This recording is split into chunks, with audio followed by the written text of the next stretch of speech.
Барыңыздарга салам. Бүгүнкү күндө коомчулуктун көңүлүн өзүнө бурган муфтияттын тегерегиндеги финансылык чуулгандуу иш бүтпөй келүүдө. Ажылыкка чогултулган акча шайлоого жумшалганбы? Ажылык сапарга делген 18 миллион доллар акчанын 7,5 миллион доллары зыяратчыларга кайтарылып берилген. Калган 10дон ашык миллион доллары муфтияттын РСК банктагы эсебинде турганын муфтияттын өкүлү Бакыт Нурдинов маалымдады.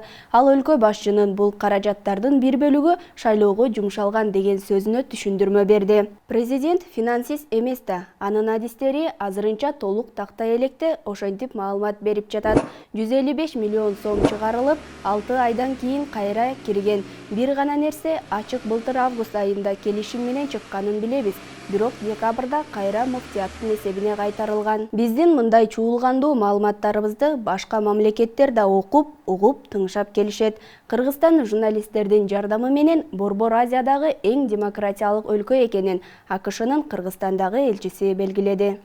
АКШнын элчиси Дональд Лу бүгүн журналист Улан Эгизбаевдин жаркын элесине арналган чындык журналисттик иликтөө форумунда дүйнөнүн каалаган жеринде журналист болуу коркунучтуу экенин айтты. Дональд Лу белгилегендей, Кыргызстан журналисттердин жана жарандык коомдун жардамы менен Борбор Азиядагы эң демократиялык өлкө бойдон калууда.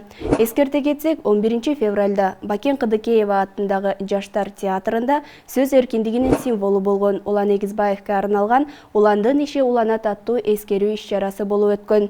Аны Улан Эгизбаев атындагы Жаштар бирикмеси уюштурган. Азык-түлүктү арзан баада сатуу жарманкеси өтөт. Айыл суу, чарба жана регионалдык өнүктүрүү министрлиги, Бишкек шаарынын мэриясы жана Октябрь райондук башкармалыгы менен биргеликте кезектеги азык-түлүк жарманкени өткөрөт. 13-14 февраль күндөрү 12 Кичи районунда Токомбаев жана Нуркамал көчөлөрүнүн кесилишинде саат 10:00 башталып, азык-түлүктүн баасы базар баасынан 10-15% арзан болот. Бул жолу уй этинин баасы 400-405 сомго бааланууда. Бул тууралуу аталган башкармалыктын маалымат кызматы билдирди. Албетте, үй бүлөдөгү эң негизги көйгөйлөр жетишпеген турмуштан чыгат эмеспи? Буйруса бизде да экономикабыз калыбына келип, тамак ашка жана башка керек жарактарга маянылар жетиштүү болуп, ажырашуулар азаят деген үмүттөбүз. Себеби былтыр 2019 жылга салыштырмалуу ажырашкандардын пайыздык саны көп болуп, 10.992 жуп 2 ача жолго түшкөн. Ал эми Филиппинде ажырашууга тыюу салынган. Бул мамлекетте ажырашуу боюнча эч кандай мыйзам актылары жок. Мыйзам чет өлкөдө жашаган жарандары үчүн да милдеттүү. Ажырашуу жолу жубайлардын бири башка мамлекеттин жаранды болгон учурда гана мүмкүн болот.